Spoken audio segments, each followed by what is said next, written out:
Bienvenidos nuevamente al curso de Android. El día de hoy hablaremos del capítulo 6, la creación y el manejo de actividades.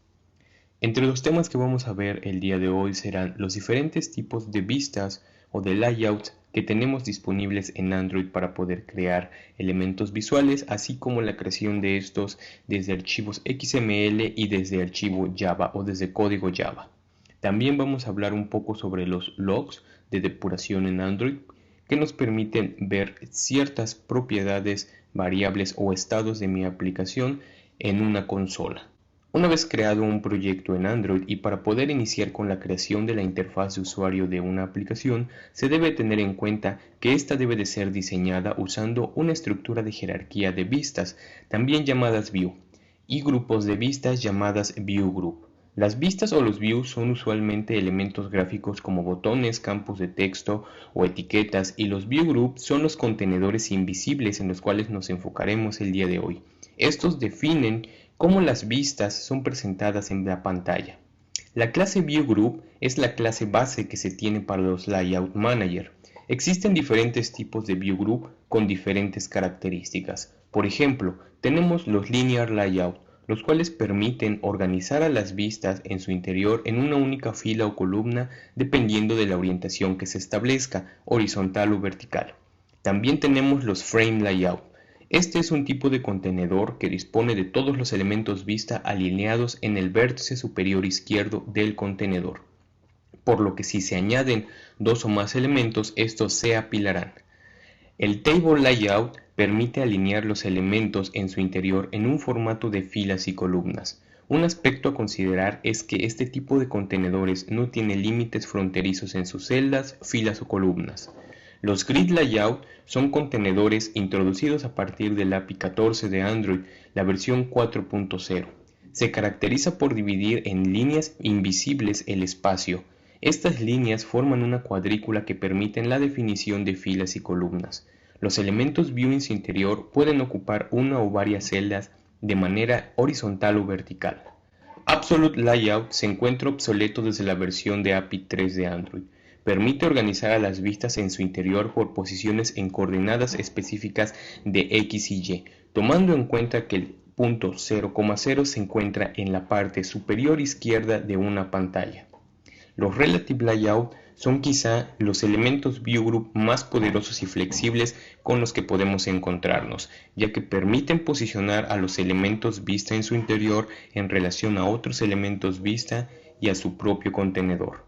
Los List View son un tipo de view group que permite mostrar elementos en una lista vertical con una barra de desplazamiento por default, también llamada scroll. También tenemos los Grid View. Un Grid View permite mostrar los elementos en una tabla bidimensional con una barra de desplazamiento tanto horizontal como vertical. Por último tenemos los Tab Layout. Estos permiten crear una interfaz de usuario con pestañas, las cuales pueden contener views dentro de una sola actividad o usar pestañas para cambiar entre diferentes actividades. El día de hoy veremos en un ejemplo práctico el uso de Tab Layout y el uso de List View. Hablemos un poco sobre los recursos de una aplicación. Al ejecutar una aplicación, independientemente si se realiza en un emulador de Android o en un dispositivo físico, los archivos que la aplicación usa, aparte del código fuente, son manejados como recursos dedicados para la aplicación. Para el buen funcionamiento de la aplicación, estos deben de ser agrupados en directorios de recurso bajo la carpeta res de un proyecto con un nombre especial. El sistema Android usa automáticamente el recurso basado en la configuración del dispositivo, por lo que el desarrollador no debe preocuparse por definirse qué elementos utilizar en cada situación que se presente. Algunos de los tipos de recursos que se tienen disponibles son los recursos de animación, los cuales permiten definir animaciones predeterminadas. Existen dos tipos de animaciones disponibles, las cuales veremos más adelante. Las animaciones tipo Twin son almacenadas bajo la carpeta Anim o Animator, y las animaciones de tipo Frame son almacenadas bajo el directorio Drawable. Los recursos de color definen un color que permite cambiar según un estado del componente. Son guardados bajo la carpeta Color y su acceso a través del código es mediante la clase r.color. Los recursos dibujables definen imágenes de mapa de bits en formato PNG, JPG o GIF, o en archivos XML de tipo bitmap. Se encuentran guardados bajo la carpeta Drawable y son accedidos en la clase Java por r.drawable. Los recursos layout, los cuales hemos visto anteriormente un poco, definen la disposición de la interfaz de usuario, guardados bajo la carpeta layout y accedidos desde código por r.layout. Los recursos de menú definen el contenido de un menú para la aplicación. Guardados bajo el directorio menú, son accedidos por la clase r.menu. Los recursos de cadena de texto definen precisamente cadenas de texto a reglas de cadenas de texto y plurales. Los plurales son opciones para reglas de concordancia gramatical con una cantidad y pueden incluir un formato y un estilo de cadena de texto. Guardados bajo values, son accedidos por el código bajo r.string, r.array y r.plurals respectivamente. Los recursos de estilo permiten definir el aspecto y el formato de los elementos de la interfaz de usuario. Guardado bajo la carpeta values, son accedidos por r.style dentro del código. Por último tenemos los recursos de datos en bruto, también conocidos como RAW. Contienen archivos que son guardados de forma original y que se necesitan leer mediante flujos de datos, manejados por stream o input stream. Este tipo de archivos son archivos de audio, video, de texto, etc. Se encuentran almacenados bajo la carpeta RAW y son accedidos desde el código por r.raw. Vamos a pasar a la creación de un ejercicio práctico. En esta ocasión vamos a ver el ejemplo de creación de interfaz de usuario desde código y desde un archivo XML. Vamos a crear un nuevo proyecto y una vez teniendo abierto el archivo main o el archivo principal, vamos a agregar, en este caso, un nuevo elemento view, un text view. Automáticamente, si se logran percatar, aparece dos propiedades, su ancho y su alto. Nosotros adicionalmente vamos a agregar una propiedad ID. La propiedad ID me va a permitir identificar de manera única a este text view en toda la aplicación. Text view únicamente. También vamos a añadir una propiedad text, la cual me va a permitir definir el texto que la etiqueta va a mostrar en pantalla. Antes de pasar a definir esta nueva propiedad, vamos a explicar un poco estos tres elementos que acabamos de definir en el text view. El ID, como les comentaba, va a permitirme identificar de manera única a mi text view, ya sea dentro de este archivo activity-main.xml o desde mi archivo Java al cual esté asociado este archivo layout de layouts. También tenemos la propiedad de ancho, layout white, el cual me determina o me especifica cuál va a ser su dimensión a lo ancho del text view, y en este caso el layout height, la propiedad de alto, me va a determinar o especificar cuál va a ser el alto. Wrap content es una propiedad que me indica que va a tomar el ancho o el ancho y el alto del contenido que maneje el text view. Es decir, si tiene únicamente la palabra hola, el text view va a tener el ancho y el alto de esa palabra. Además de wrap content, tenemos match parent y fill parent, las cuales me van a indicar que se acople completamente al contenedor padre, que en este caso es un linear layout. Como podemos observar, estamos haciendo un uso de uno de los layouts que vimos en teoría hace un momento. Vamos a agregar el texto a este text view, el cual será elemento text view únicamente.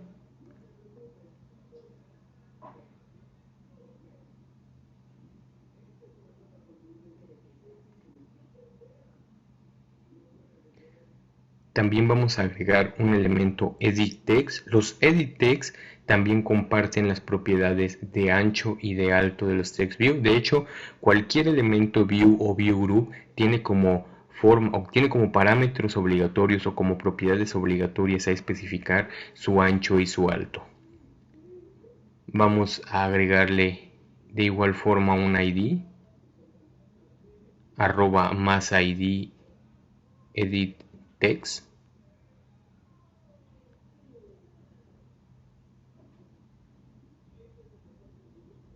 Y vamos a agregarle una propiedad height, la cual me va a permitir tener texto, el texto elemento edit text, como marca de agua en este elemento view.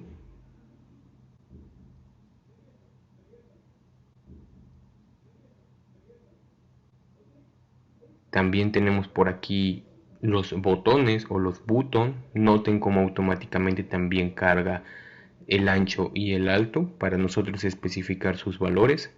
Grab content y grab content. El ID, muy importante.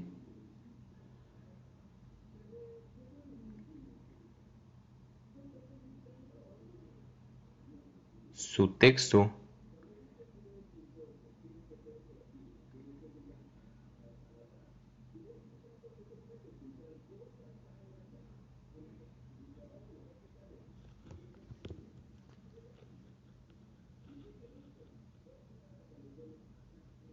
Elemento button vamos a ponerle.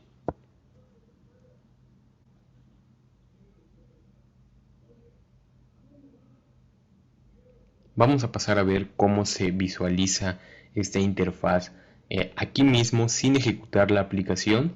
Esta pestaña de diseño me permite ver de manera pues preliminar cómo se visualiza una interfaz en XML.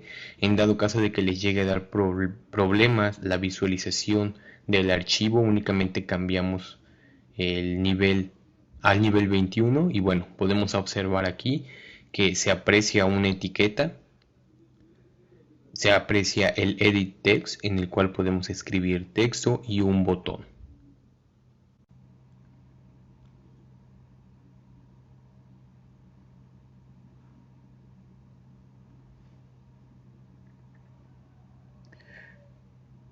Vamos a pasar ahora al archivo Java en el cual debemos modificar o debemos definir, mejor dicho, cómo invocar un archivo layout para que pueda ser usado por una actividad. Vamos a definir primero un botón, el botón creado en el archivo XML. También dentro del método onCreate, que recordemos es uno de los métodos del ciclo de vida de una actividad. Aquí vamos a definir el diseño de interfaz desde un archivo XML. Para esto, después del super.onCreate, vamos a invocar al método setContentView, el cual va a recibir como parámetro un recurso de tipo layout.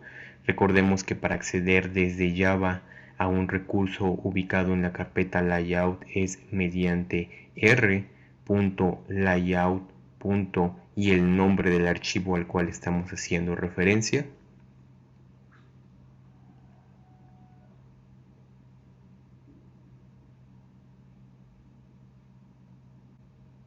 Y posteriormente vamos a poder instanciar el elemento botón. Esto se hace creando un nuevo objeto de tipo button e invocando al método findViewById, el cual busca dentro del archivo ActivityMain la referencia r.id.button. En dado caso de que esta no exista, va a marcar un error. Entonces hay que tener especial cuidado cuando instanciamos objetos de tipo view y no se encuentran en un archivo. Esta línea de código que agregamos de setContentView se agrega de manera automática al momento de crear una nueva actividad, es decir, se enlaza o hace referencia a su archivo layout por default. Ahora lo único que queda por hacer es ejecutar la aplicación o correr la aplicación en un dispositivo o emulador, el que sea de su preferencia o el que tengan al alcance, para poder visualizar cómo es que se crea la interfaz de usuario desde un archivo XML. Aquí todo el trabajo lo hace el archivo XML, o toda la carga del layout la tiene el XML. Desde código lo único que estamos haciendo es crear un vínculo. Y bueno, aquí aparece, es muy idéntico a lo que vimos en la previsualización del archivo XML.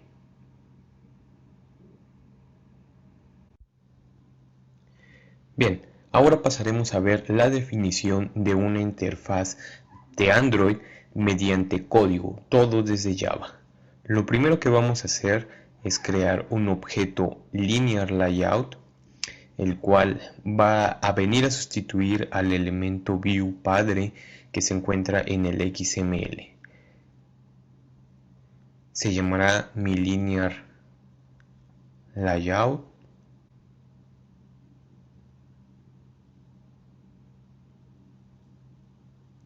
y recibe como contexto, recibe como parámetro el contexto de la actividad. El contexto se puede obtener mediante this siempre y cuando se esté dentro de la clase a la que estamos haciendo referencia.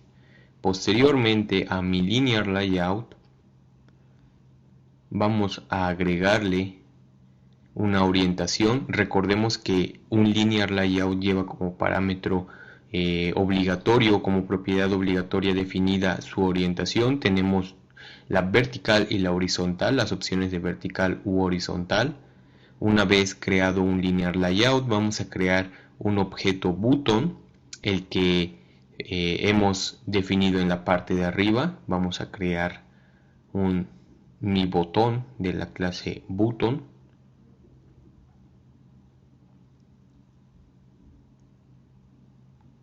el cual también recibe como parámetro el contexto de la actividad para poder ser creado. A este botón le vamos a añadir su propiedad text, el texto que definirá el botón, y dirá botón creado desde código y ya. Ahora vamos a definir una serie de propiedades llamadas layout params. Los layout params son los parámetros que en este caso tendrá el elemento botón y el elemento linear layout posteriormente, con los cuales van a poder ser visualizados en pantalla. Es importante definir aquí que los layout params deben de ser creados en base al tipo de linear layout que contendrá al elemento view. Si creamos un linear layout, los layout params deben de venir desde linear layout.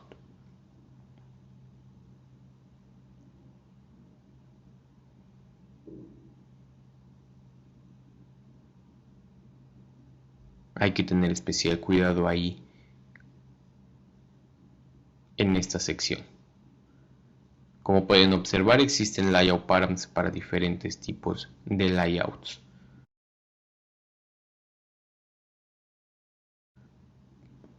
Recibe en este caso como parámetro las propiedades de ancho y alto, es decir, el layout Y y el layout height. Los dos, bueno, en este caso será match parent.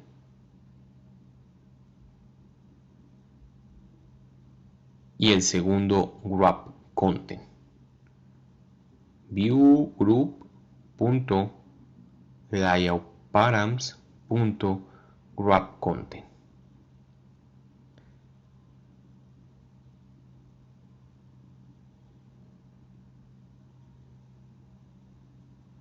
Ahora vamos a añadir al elemento view mi botón las propiedades que acabamos de definir en la parte de arriba. Mediante set layout params le indicamos o le pasamos como parámetro los parámetros layout de ancho y alto. Y ahora al linear layout vamos a añadirle el elemento view mi botón, es decir, a anidar el botón dentro del linear layout para que pueda ser mostrado. Recordemos que este es una jerarquía o es una estructura jerárquica. Ahora vamos a crear los layout params que serán incluidos en el linear layout, ya que únicamente hemos especificado su propiedad de orientación. También linear layout requiere indicarle sus parámetros, en este caso se llamarán layout params 2.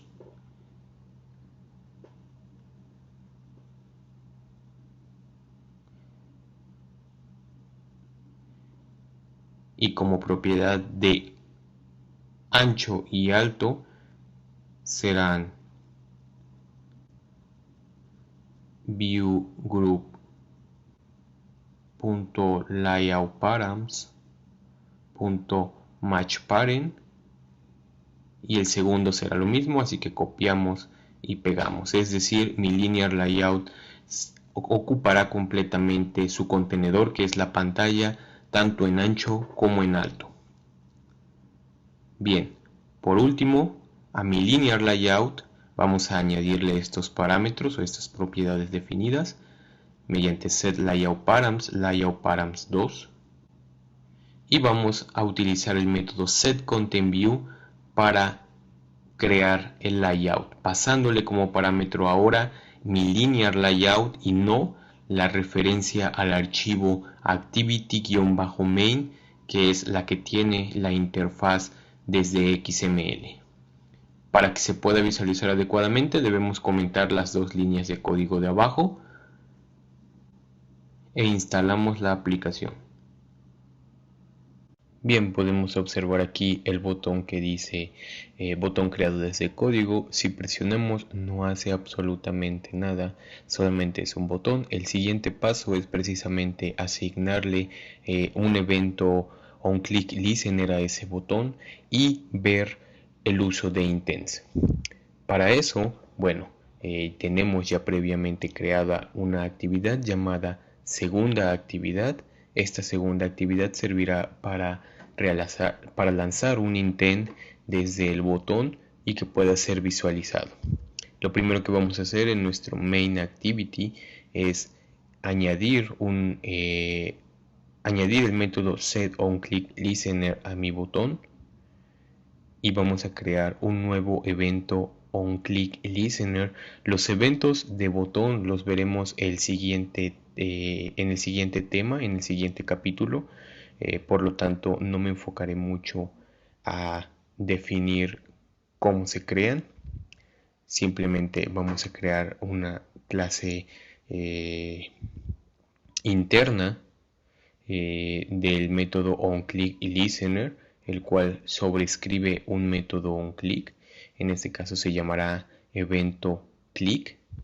Y vamos a crear primero el intent. Antes vamos a preguntar si el elemento view que está entrando como parámetro en el método onClick es igual a mi botón, es decir, si mi botón es el que está invocando a este método onClick, entonces vamos a realizar la acción de crear un nuevo intent y lanzarlo. Recordemos, un intent es un mensaje definido así que permite enviar información o lanzar actividades en este caso.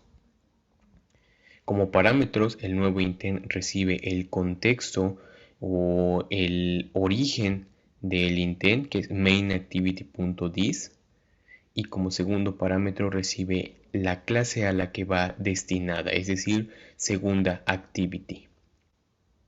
Para poder lanzar este intent se utiliza el método startActivity, el cual recibe como parámetro el intent creado previamente.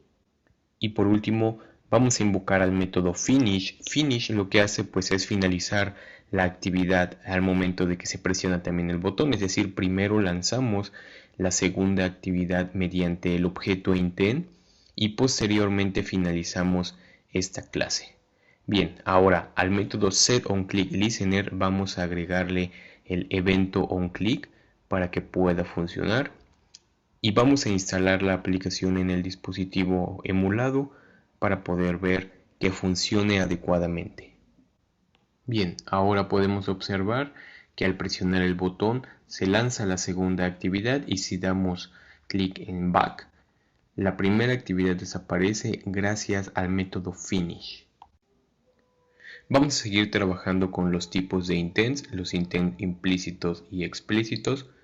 Como recordamos en la teoría, bueno, en esta ocasión vamos a trabajar con la clase segundaActivity.java. Vamos a definir la interfaz de esta actividad. Para eso, dentro de la activity segunda.xml, vamos a crear un nuevo elemento linear layout. Algo importante definir aquí es que un view group puede encontrarse dentro de otro view group. Es completamente válido esto. Recordemos también que los linear layout llevan como propiedad o atributo obligatorio su orientación, en este caso será vertical. Dentro del linear layout vamos a crear un text view, asignamos su alto y su ancho. También vamos a agregar un texto, ese texto será intents explícitos. No olvidemos que debe de tener un atributo ID definido. En este caso será TextView 1. Vamos a crear un botón de igual forma con sus atributos en ancho y alto con valores wrapContent, su propiedad ID, button 1. Vamos a definir también el texto que contendrá este botón, ir a otra actividad. Vamos a crear otro botón más.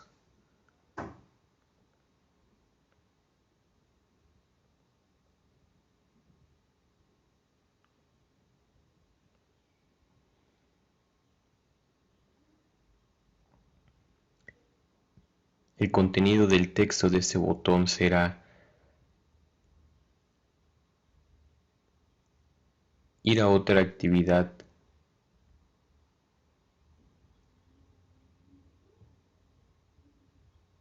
y enviar datos. Su propiedad ID será button 2.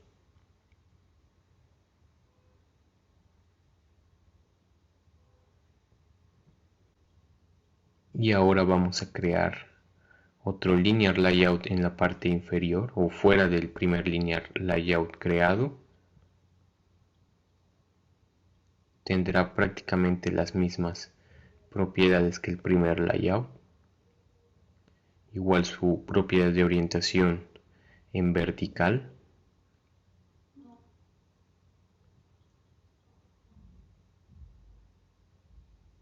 Y vamos a crear otro text view.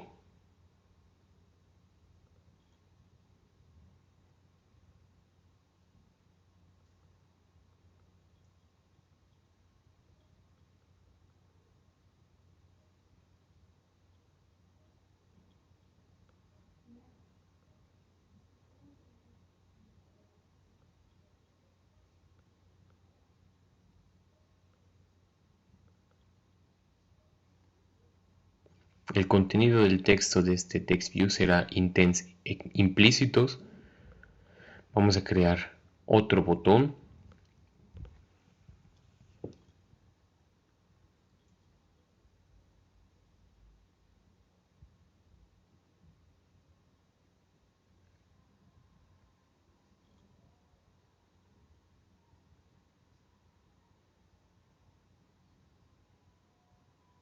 El texto del botón será abrir una página web, es decir, crearemos un intent con esta acción. Definimos también su ID. Y por último, otro botón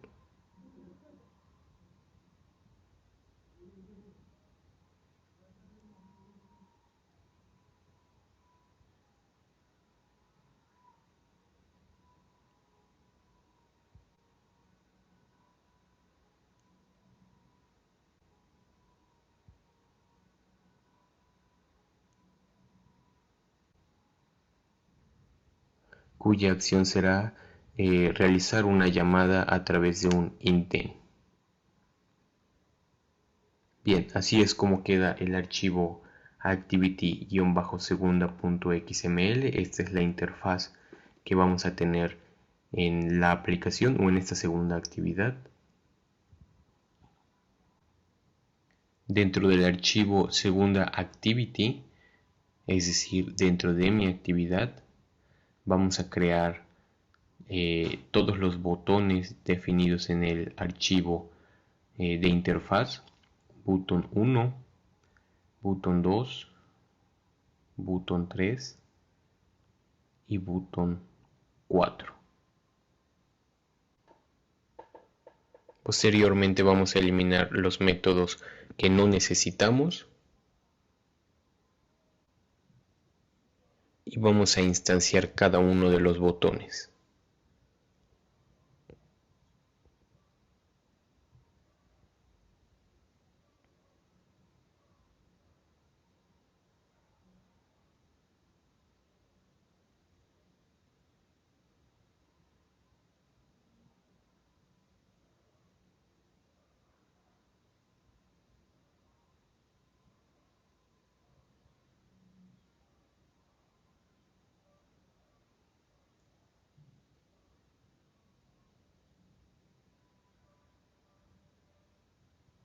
Bien, ahora vamos a definirle a cada uno su onClick Listener.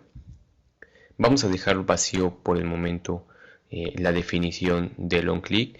Vamos a utilizar solamente una, pero para cada uno de los botones invocamos a su método setOnClickListener.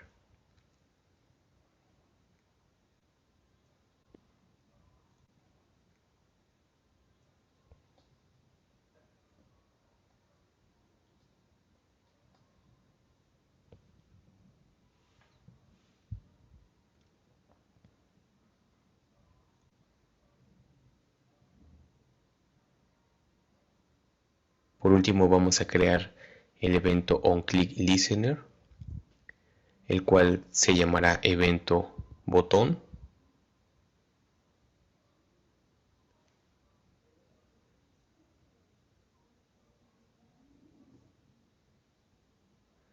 Y para evitar que me siga marcando el error, voy a asignar ya evento botón a cada método de los botones. Dentro del método onClick vamos a preguntar nuevamente quién es el elemento view que está invocando a este onClick. Si es botón 1,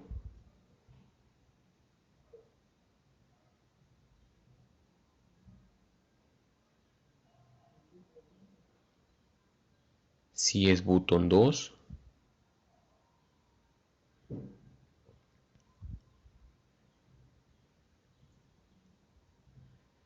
si es botón 3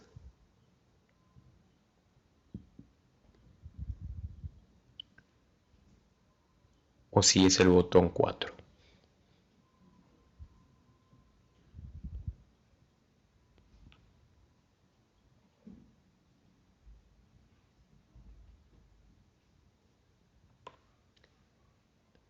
Ahora, si es el botón 1, vamos a crear un nuevo intent.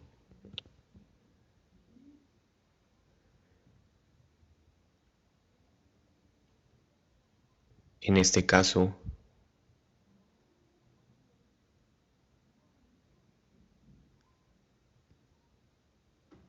vamos a lanzar el mainActivity.class, es decir, de donde venimos.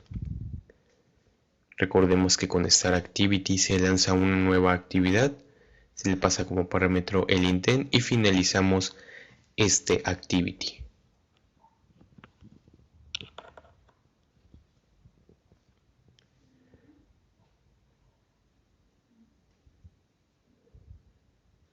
En el caso de que sea el botón 2 el que esté llamando al método onClick, vamos a crear un nuevo intent, de hecho muy parecido al que acabamos de crear en la parte de arriba. Será lanzado por segunda activity.this e invocará al mainActivity.class.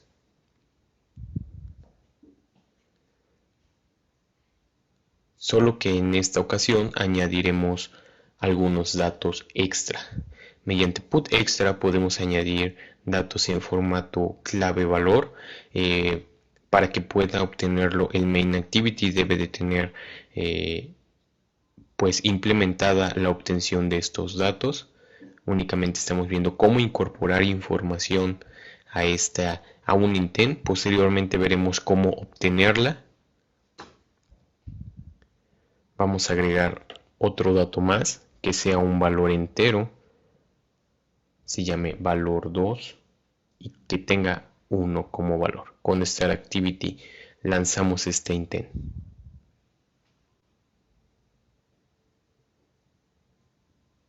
Bien, ahora vamos a crear un tercer intent para el botón 3. Este intent no será de tipo explícito, será un implícito. Por lo tanto, enviaremos una acción, un action view, y le enviaremos como dato una URI. Mediante URI.parse podemos parsear una cadena, un string.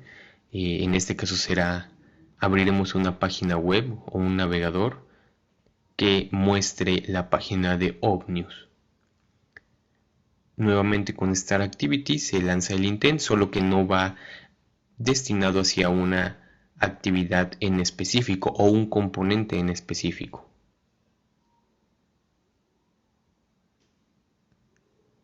Por último, para el botón 4 vamos a crear otro intent.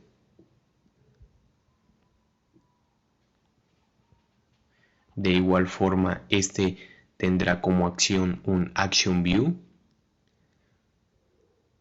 Y con URI.parse vamos a mostrar la actividad de la llamada telefónica para que se pueda invocar esta tarea.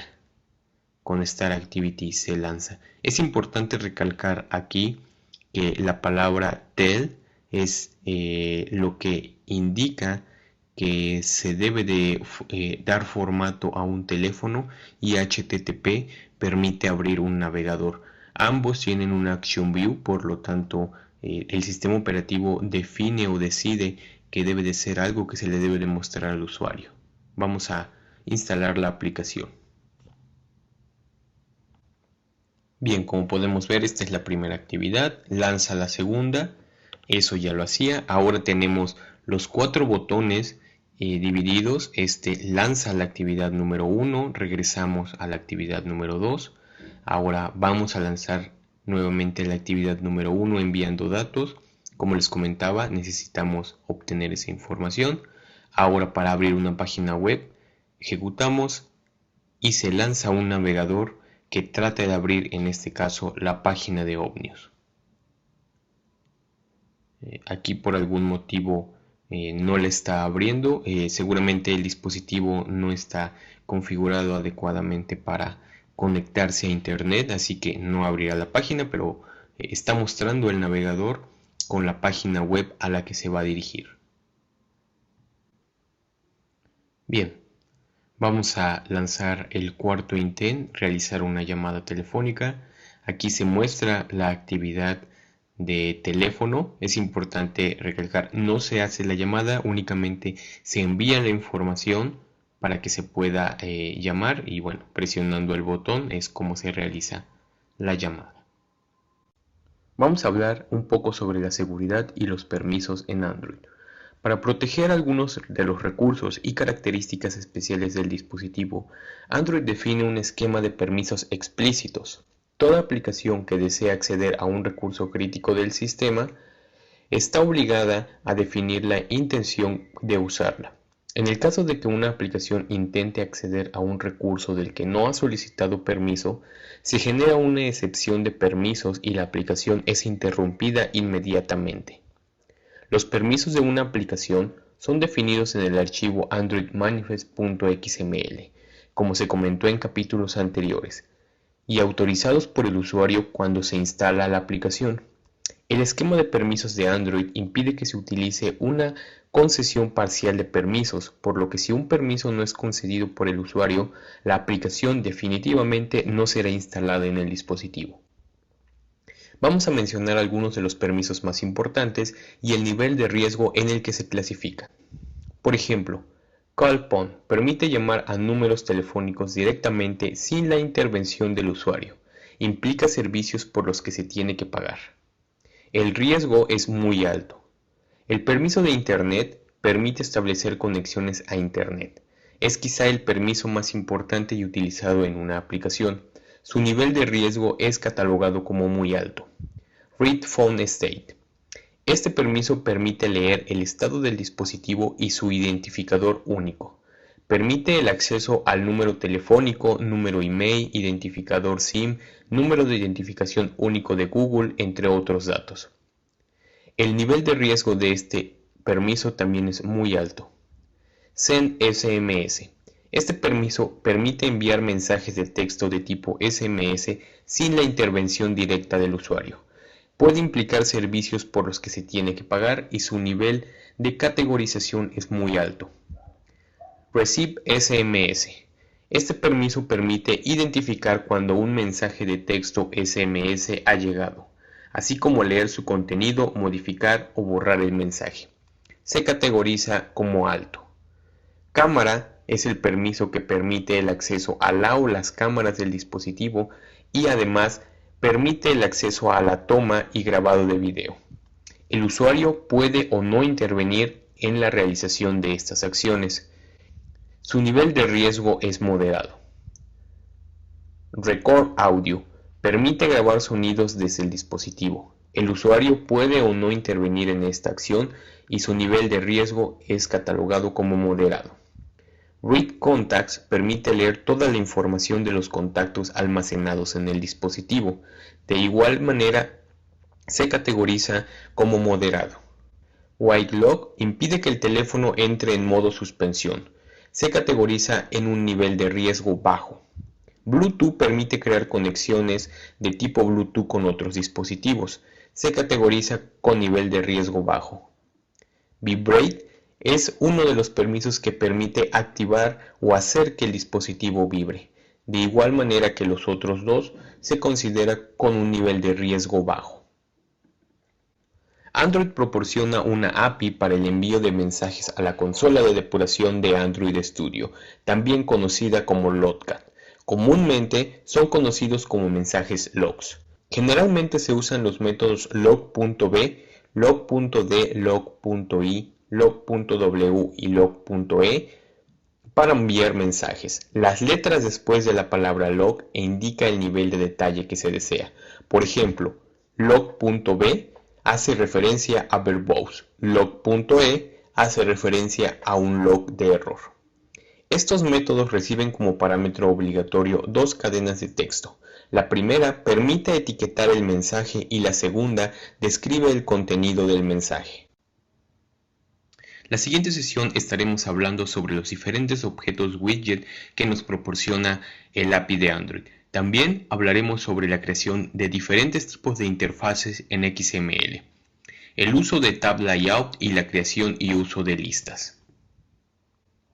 Como tarea se queda repasar los ejercicios vistos en la sesión de hoy.